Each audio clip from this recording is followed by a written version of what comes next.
매년 추수감사주일이 되면 드는 생각이 있습니다.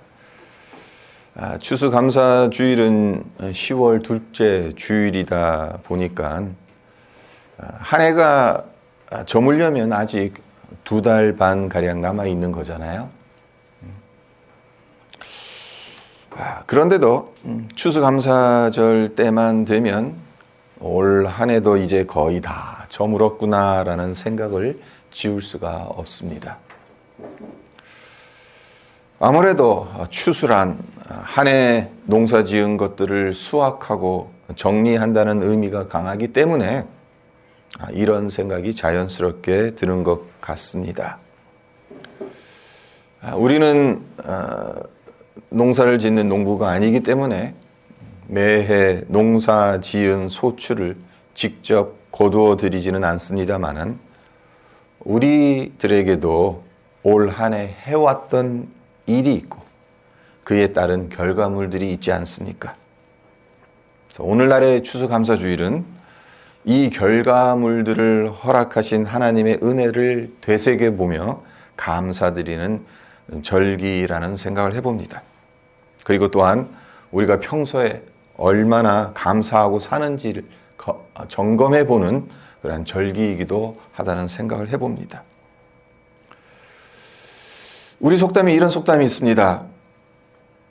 원수는 물에 새기고 은혜는 돌에 새기라는 속담이 있습니다. 물에 새기라는 것은 하루빨리 잊어버리라는 의미일 거고 돌에 새기라는 말은 영원히 지워지지 않도록 마음에 간직하라는 의미이겠죠. 그런데 가만히 생각해 보면 이 말과는 정반대로 할 때가 너무나도 많다라는 사실입니다. 잊어서는 안 될 너무나도 귀한 은혜는 물에 새겨 금방 잊어버리고 마음에서 잘라내 버려야 할 원수는 돌에 새겨 두고두고 기억하죠. 바라긴 하나님께서 우리 삶 가운데 베풀어 주신 은혜를 물에 새기는 어리석음을 범하는 것이 아니라 돌에 새기는 지혜로운 자들로 하나님 앞에 섰으면 좋겠습니다. 오늘 본문 말씀인 시편 30편은 다윗이 노년에 그의 삶을 되돌아보며 평생 동안 지켜주시고 함께해 주신 하나님의 은혜에 감사하며 드린 찬송시입니다. 다윗의 인생에서 빼놓을 수 없는 것들이 상당히 많습니다만은 그 중에 하나가 감사 신앙일 겁니다. 중요한 것은 그의 삶이 항상 순탄했기 때문에 감사한 것이 아니라는 겁니다. 때로는 감사의 이유가 전혀 없음에도 불구하고 불평과 원망할 수밖에 없는 그 자리에서조차도 하나님 앞에 감사했다는 것. 그러니까 다윗의 믿음, 트레이드마크다 한다면 감사라고 할 수가 있어요. 다윗이 얼마나 많은 고난을 겪었습니까? 어렸을 때부터 고난을 겪었어요. 왜 그런가 하면요. 다윗이 이새의 집안에서 막내로 태어나지 않았습니까? 자, 막내로 태어났다 함은 부모에게 응석을 부리면서 자라갔을 거다. 그렇게 쉽게 생각할 수 있잖아요. 하지만 다윗은 부모에게 응석 부리며 자라지 않았습니다.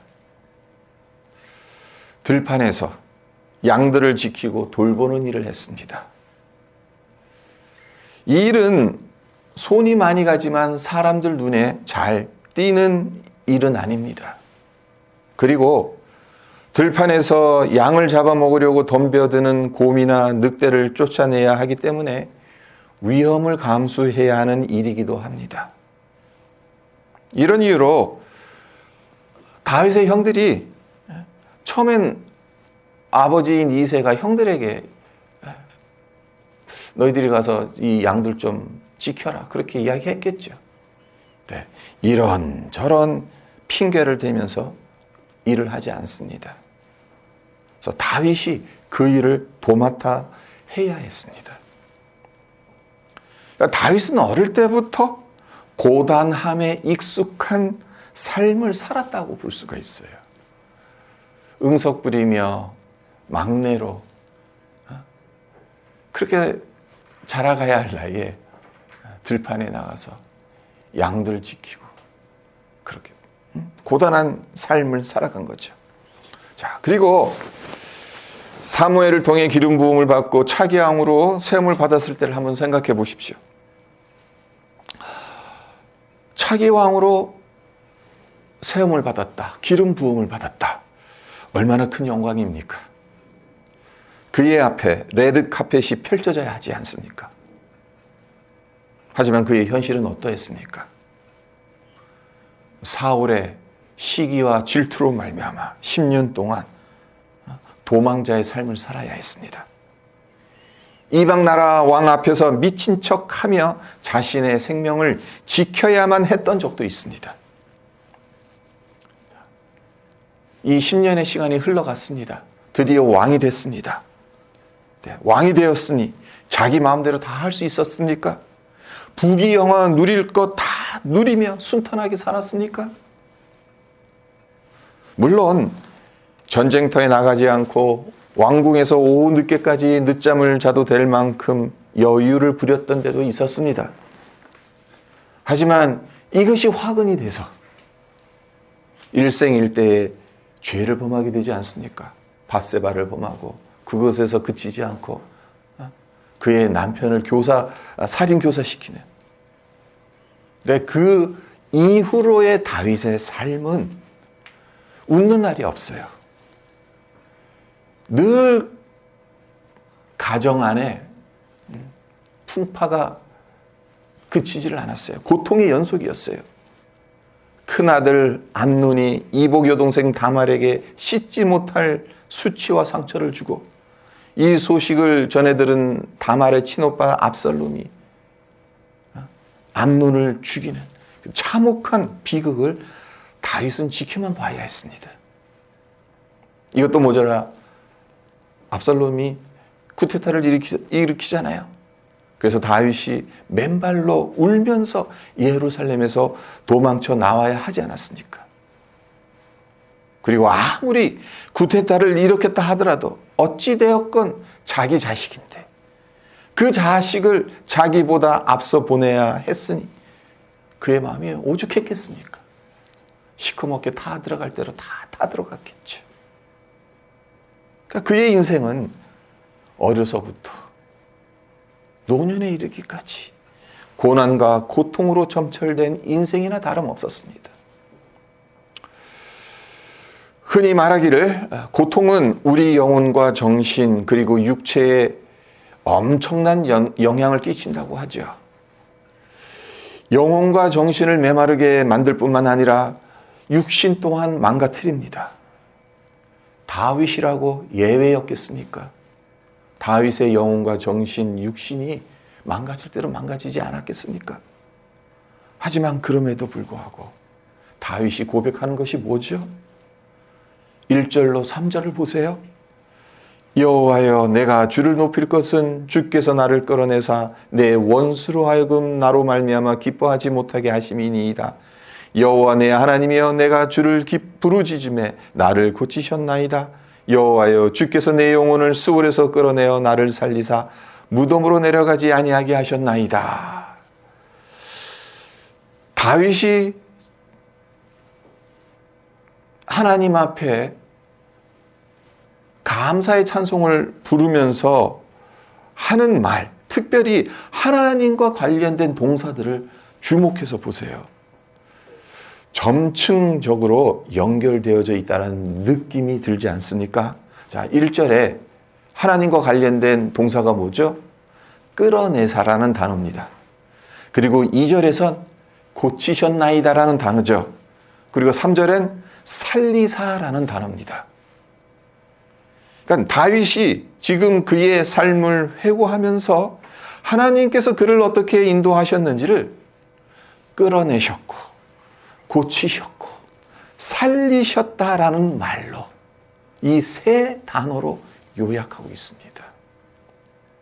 지난 날을 되돌아 보았더니 그 모든 시간들, 그 모든 경험들이 하나님의 은혜였고 하나님의 인도하심이었다고 감사의 찬송을 드리고 있는 겁니다. 이런 걸 보면 다윗은 확실히 믿음의 거인임을 인정하지 않을 수 없는 것 같아요.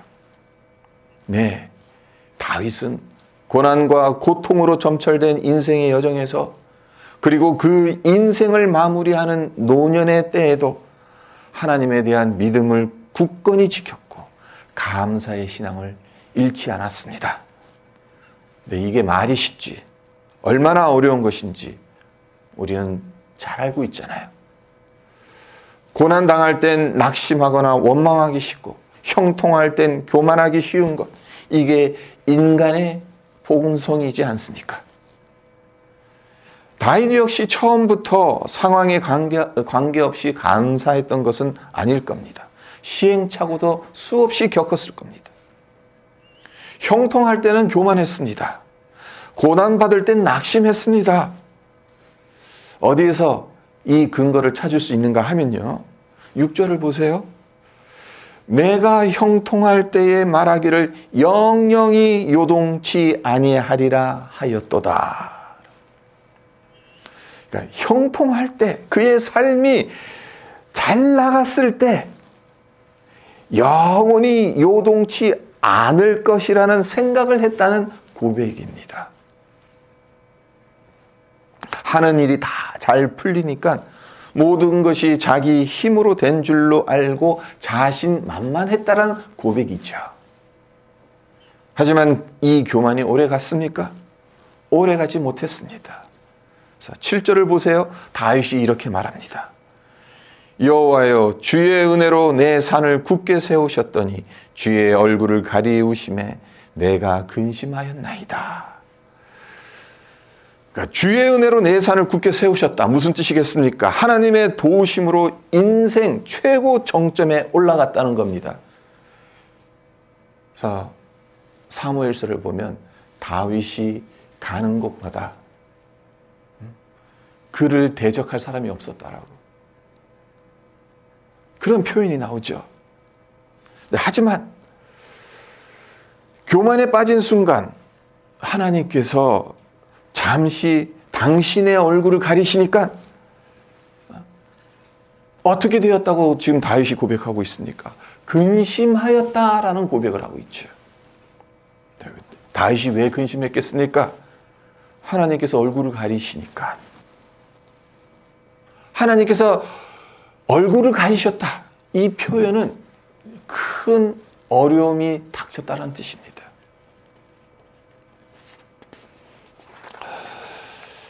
네, 근심하고 고민하는 중에 다윗이 무엇을 합니까?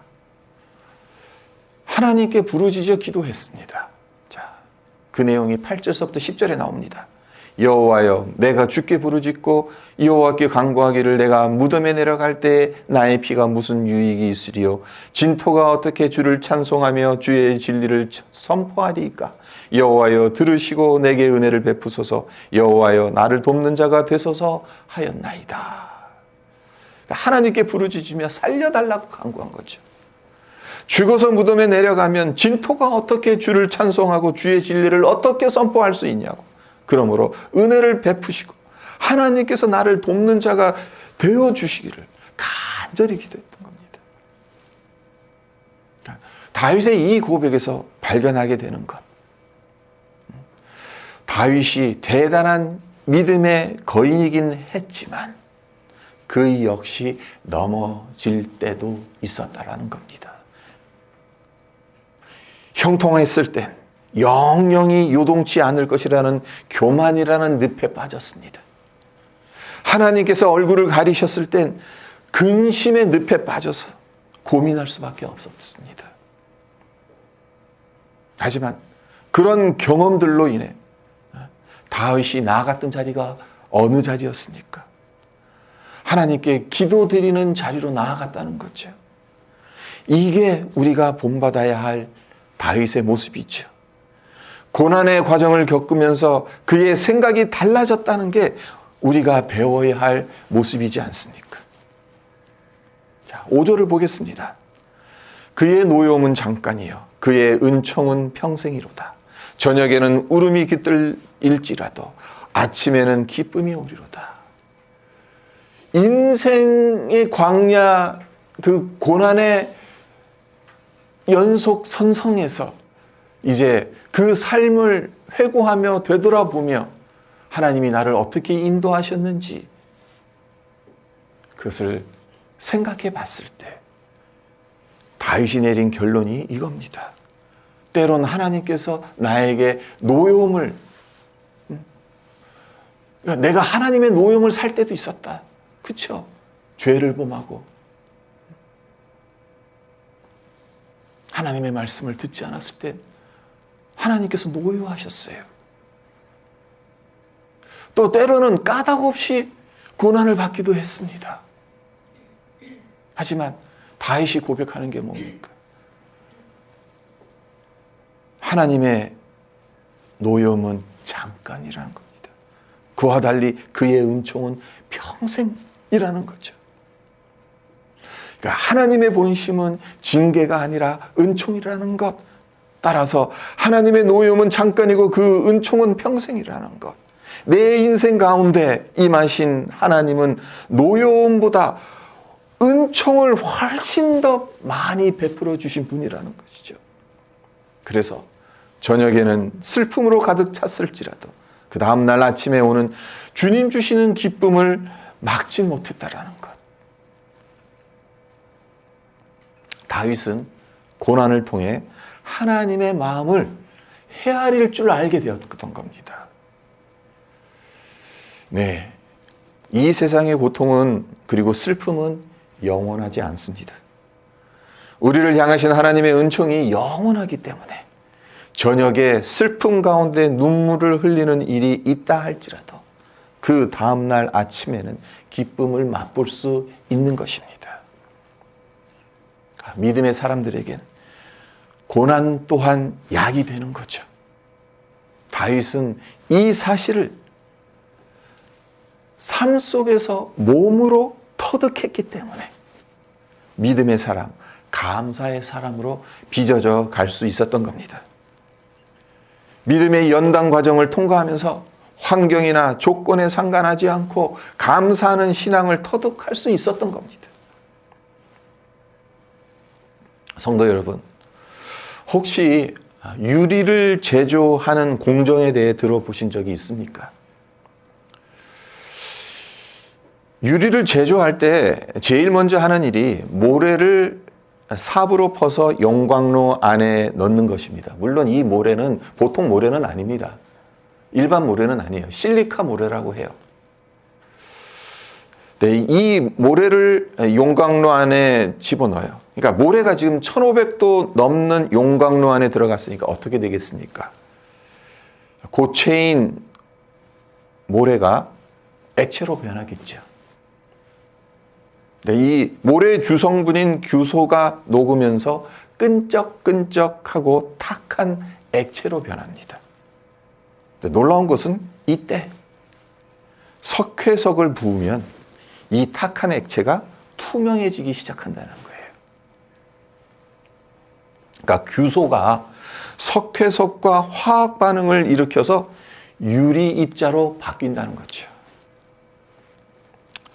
자, 그런데 만약 석회석을 첨가하지 않으면 어떻게 되겠습니까?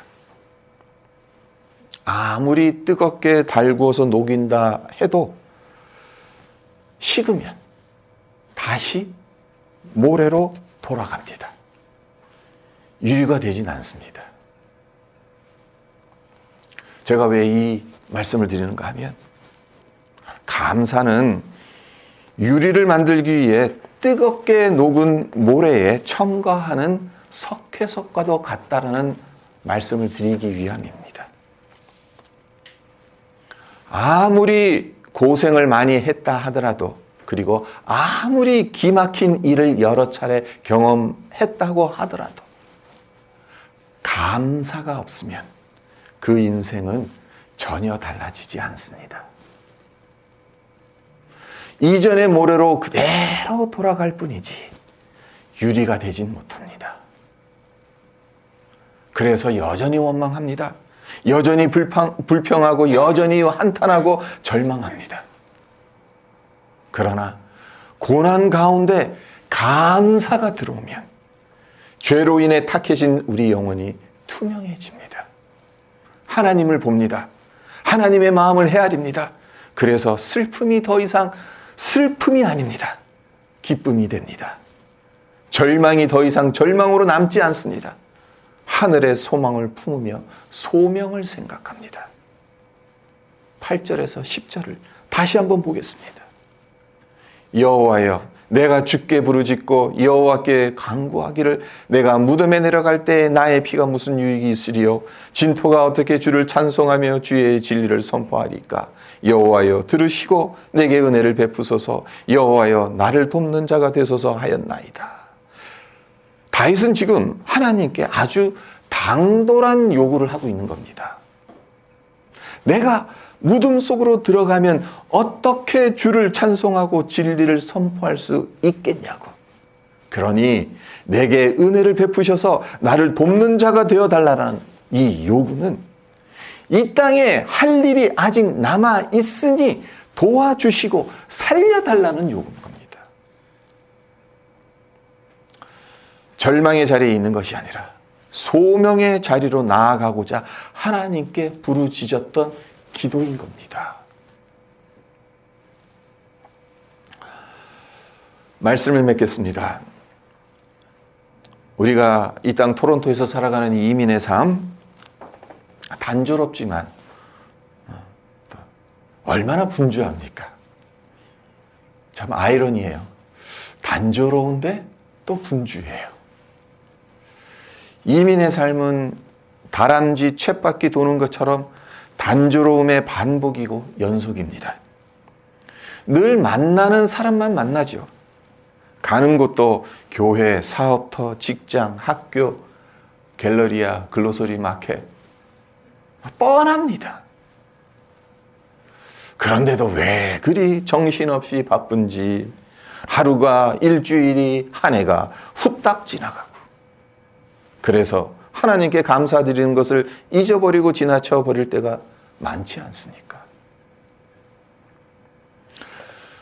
추수감사주의를 보내면서 다른 그 어떤 것보다도 하나님의 은혜에 감사를 드리는 우리 모두가 되었으면 좋겠습니다. 올 한 해 하나님께서 베풀어 주신 은혜를 곰곰이 생각해 보셨으면 합니다. 다윗은 그의 삶이 항상 순탄했기 때문에 하나님께 감사드린 것이 아닙니다. 오히려 그 반대로 고난의 연속이었고 바람잘날 없는 삶이었음에도 불구하고 감사를 놓지 않았습니다. 거친 풍랑 한가운데 있다 해서 하나님의 은총이 사라지는 것이 아니라는 것을 알았기 때문에 감사의 자리를 지켰습니다. 우리 역시 그러하기를 바랍니다.